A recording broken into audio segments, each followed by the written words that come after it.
Okay, so before I start, just want to say that please leave a comment. I will, in the next 24 hours, just randomly pick someone who's left a comment, and I will send you the card that I'm going to make with you tonight. So first, I'm going to show you a couple of finished ones, and then we're going to make something else together. So please keep the comments coming so that I can hear your opinions as we build this card together. So this is the sort of concept that I'm going to go with tonight. I'm just calling it a modern circle card, or you could call it a swirly card. It's kind of outside of my usual style, actually, but it looked fairly simple, fairly quick to show, and something a little different. We all need to go outside our comfort zone. So this one here, just want to start out with. I have used the 2 1/4 and the 1.5 inch circle punches, and basically just stacked them together and then sliced them in half and moved them over. And for the stamps and dies, I've used the Peace and Joy bundle. And my presentation is always a little bit lacking when I show you dies because they're always messy. But this is a really fun one if you like Christmas cards that are really happy and fun. And I would just say modern. I don't know a better word than that. Just say modern. So I went for a really bright color on here. This is that magenta madness that we all say, oh my goodness, when we open the pack. But in small doses, it's actually quite nice. And then this is the one that I'm going to demonstrate, but I'm going to choose some different colors. And this one's a little bit more involved, and we're using dies instead of punches. But I'm going to show you a few little techniques along the way. But hopefully I can break it down enough that you'll think, oh, that's actually quite achievable, and it looks more complicated than it actually is. All right, so we're going to set that over here.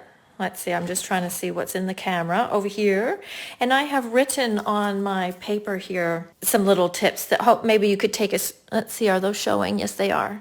That you can take a screenshot of that. So I asked a couple hours ago for 3 colors, and Heather suggested Poppy Parade, Seaside Spray, and cinnamon cider. And I wanted to do Christmas cards. So, and this was a little bit challenging because these are not colors I normally would put together.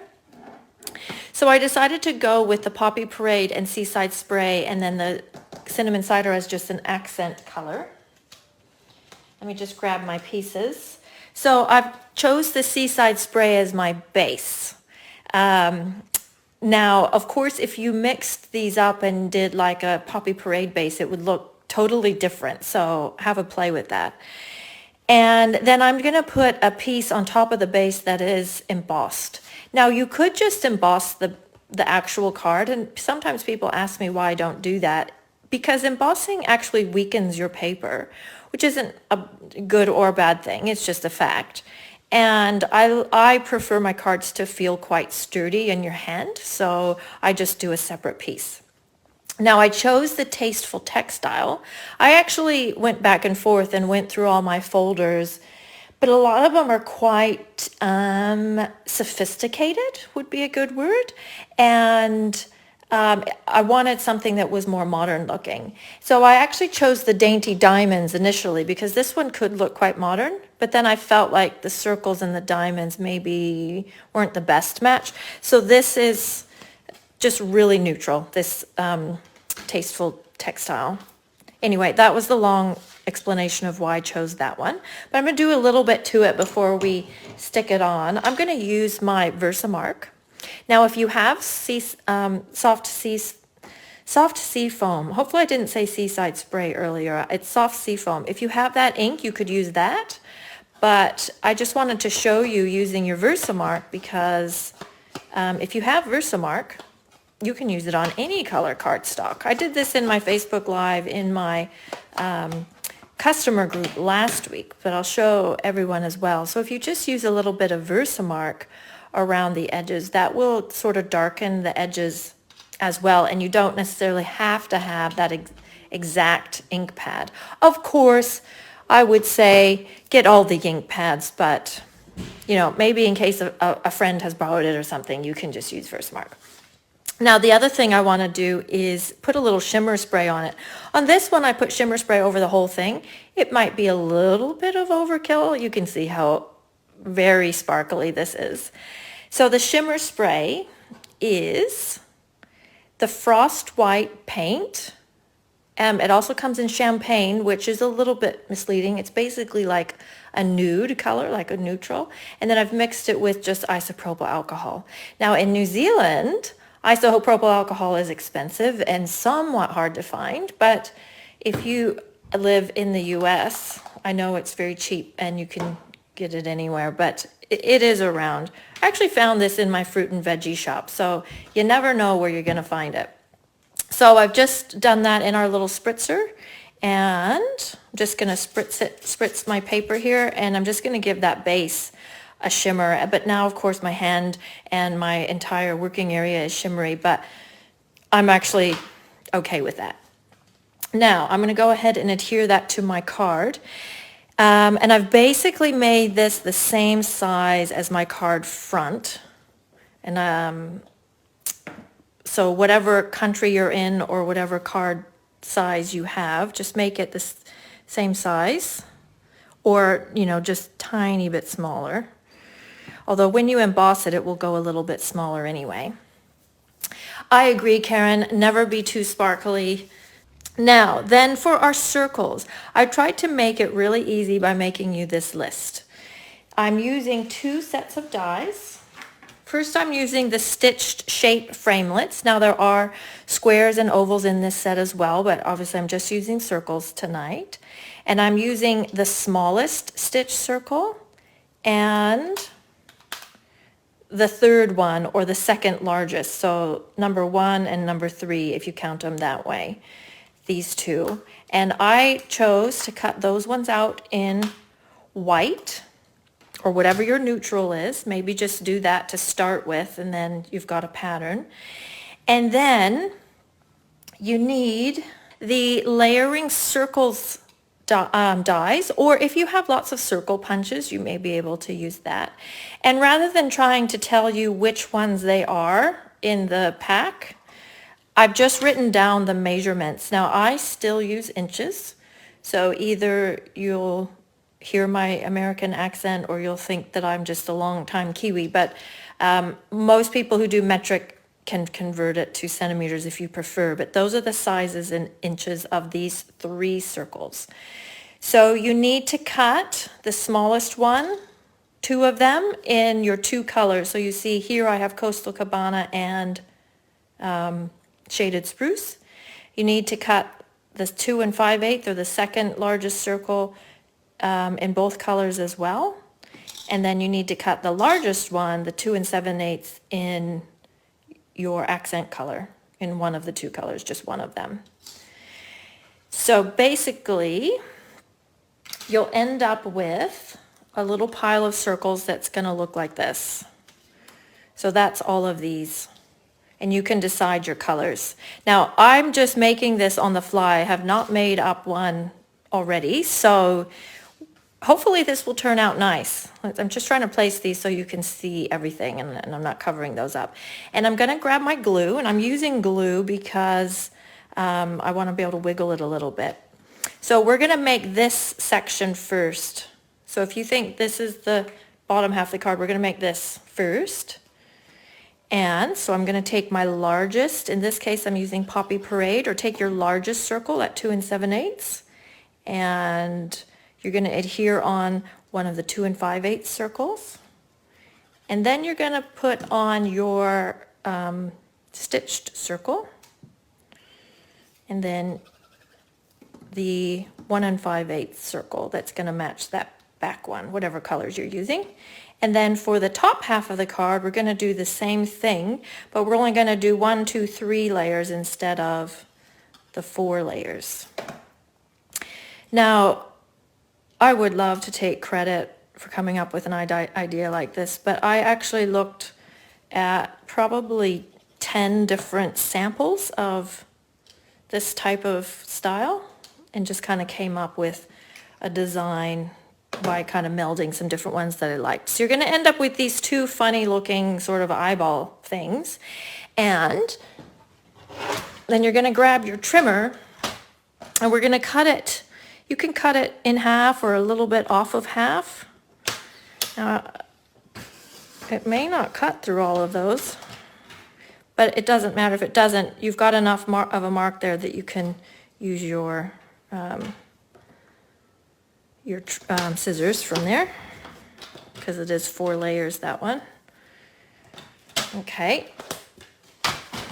And then we'll just use our scissors to finish this job.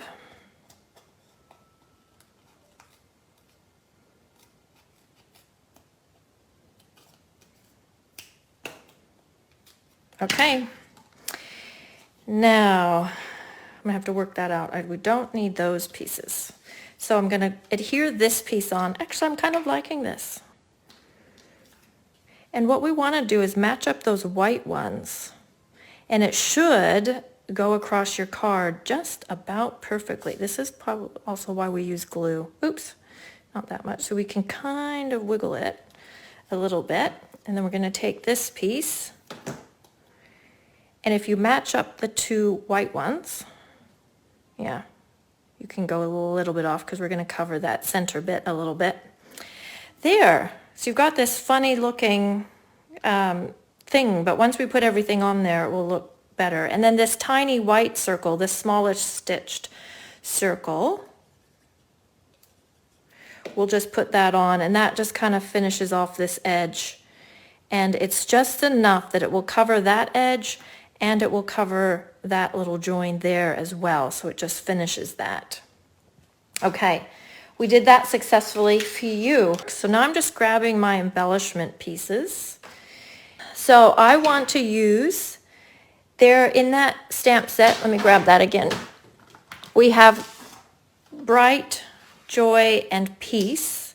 And I've used, well, I decided that peace was maybe not quite the right word for something of these colors. I don't know, that's just my opinion. But so I thought I'll use bright. And I'm gonna do that in the cinnamon cider. You could also use a metallic. Hopefully that's gonna look all right. But I also wanted to show you the adhesive sheets. So what you'll do is you'll peel back. Oh, I see, it's on this side. You'll peel back the adhesive sheet and put your cardstock on the adhesive. I could have cut it already, but I might be doing this in the most awkward way possible. But basically, you've got now a sheet of adhesive on the back of your cardstock. And then we're going to die cut the bright. Let me put that on my new die cutter. Sorry, I might have just shaken the whole table. Is shaken a word? Might have just shook the whole table. All right, then when this comes out of the die, it will have adhesive already on it, on the back, which is fantastic for these very thin dies. Now we just want to decide where we want to put it. Do we want to have that here? Yeah, I think we will. We'll put that there. Now the other thing to decide is these dies also come with like kind of an outline. I might have just lost the dot to my eye because I wasn't being careful. That's all right, I can fix that up later. So do we want that outline or do we want it just as is? Yeah, I think I've well and truly lost that dot, but I can fix that. I'll just cut that again. So I've got the outline behind on this one with the hot pink, the magenta, and I've got just the word on that one. I've got one no outline, but in the meantime, while people are answering, I have stamped in this stamp set. I actually love words like this that are like there's a solid and then the actual word is whatever color the paper is. That makes it just really easy to cut them out. So I've just stamped those and I'm just going to cut cut them out. So far there's 3 for outline and 2 for just, 4 for the outline. Okay. I was kind of leaning towards without the outline, but it looks like most people want the outline. Okay, we'll do it that way. And I'm just going to cut these little words out. You don't need to bother using your trimmer. You can just cut them out with your scissors. It's very easy to do. All right. So I'm going to do it without the dot to the eye, and I will find that later and put it on. And then you just peel this backing off, and it's already sticky. I might have just made this really hard for myself. Now I've got to put that, now that I've stretched it all out, it's going back on pretty well. Okay. Okay, and then I'm just still going to use just tiny dots of glue because vellum, oops, that is not a tiny dot, but you know what I mean. Vellum does show through adhesive. Okay. We'll put that about there. So you see how we're actually going to cover that line that's through the middle. There's nothing wrong with it, but it just makes it look more like it's all one flourish rather than you know, 2 circles put together. And then we'll do our Mary and we'll just put those on. I'm actually liking these colors, Heather. I mean, not that I didn't. I just wasn't totally sure how it was going to turn out. But it's good to experiment and try some different things.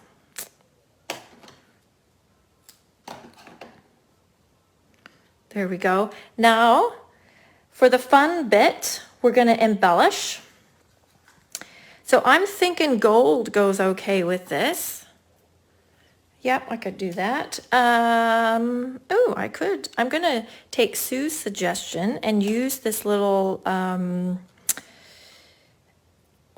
cinnamon cider jewel as the dot, and it actually works fine. So you can totally do that. That's a good idea.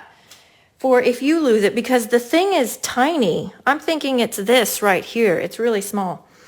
But I'm going to put some of this gold twine on here too. You could leave it off because actually it doesn't like really need